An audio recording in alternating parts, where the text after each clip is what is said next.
এই পাশটা বলে হুজুর। এটা কি বোঝেন? ট্রাকের হেল্পার থাকে না থাকে না? ট্রাক যখন কোনো জায়গায় মাল নিতে যায় তখন যায় খালি, আসে বুঝাই নিয়ে। দুই পাশে দুইটা পুকুর, আপনারা কি বলেন? পুষ্কুনি বা পুকুর, এটা তো চেনেন। মাঝখান দিয়ে রাস্তা। ট্রাক যখন খালি গেছে অসুবিধে নেই, কিন্তু ধানের বস্তা লোড করে যখন আসতেছে দুই পাশে পুকুর, হেল্পারে নামায়ে বলতেছে দেখো দুই পাশে পুকুর, তুমি সামনে থেকে খুব কায়দা করে দিক নির্দেশনা দিবা, ডানি বাই সুন্দর করে বলবা। হেল্পার দেখে যে দুই পাশে পুকুর, তো জানের মধ্যে পানি নেই, না জানি পুকুরি কোন পুকুরি যে যায়। ট্রাক বলতেছে উস্তাদ ডানি ডানি ডানি ডানি, যেই ডানি দিচ্ছে ওই পুকুরের দিকে যাচ্ছে। উস্তাদ bye bye bye bye bye, এদিকে যেই দিচ্ছে সেই বাম দিকে যাচ্ছে। উস্তাদ ডানি, আবার ডানি পুকুরের দিকে বাই। এবার মাঝখানে শুরু করে দিচ্ছে উস্তাদ ডানি বাই ডানি বাই ডানি বাই ডানি বাই, করতে করতে পুকুরের মধ্যে কয় যেমনে ভালো সেমনে, যেমনে ভালো সেমনে, যেমনে ভালো। আমাদের ওয়াজ করতে যেয়ে সেই অবস্থা হয়েছে। সামনে এই পাশ থেকে বলে হুজুর, এই পাশটা বলে হুজুর, বলেছে না বলে নাই? হুজুর এইদিকে না এইদিকে।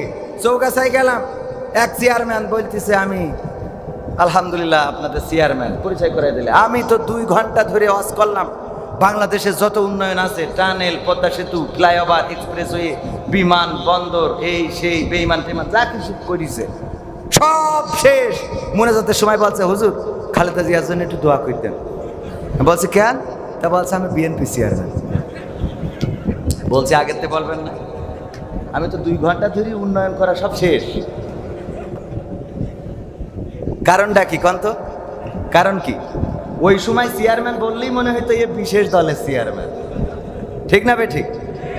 আমরা চিন্তাও করিনি যে ওই সময়ও 2-1টা কথা কয়, 2-1টা যে গণতন্ত্র চিনি নাই আমি, জানি না গণতন্ত্র, গণতন্ত্র দেখিনি আমি, শুনেছি গণতন্ত্র, গণতন্ত্র চিনি নাই আমি, জানি না গণতন্ত্র, গণতন্ত্র দেখিনি আমি, শুনেছি গণতন্ত্র। শুনেছিলাম আমি বাংলাদেশে গণতান্ত্রিক রাজা, যখন যারে মনে চেয়েছে ধরে দিয়েছে সাজা।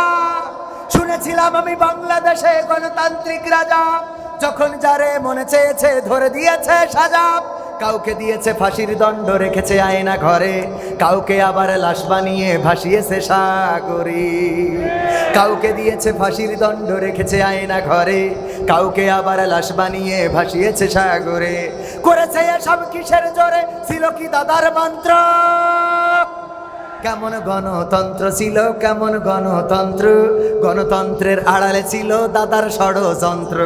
কেমন গণতন্ত্র ছিল, কেমন গণতন্ত্র, গণতন্ত্রের আড়ালে ছিল রয়ের ষড়যন্ত্র। দেখেছি আগে নির্বাচনে লাগতো টাকার নোট, শুনেছি আগে নির্বাচনে লাগতো টাকার নোট, দেখেছি আমি ভোট করিতে লাগেনি কোনো ভোট। ভোট লেগেছে বলেন? কথা কয় না লেগেছে?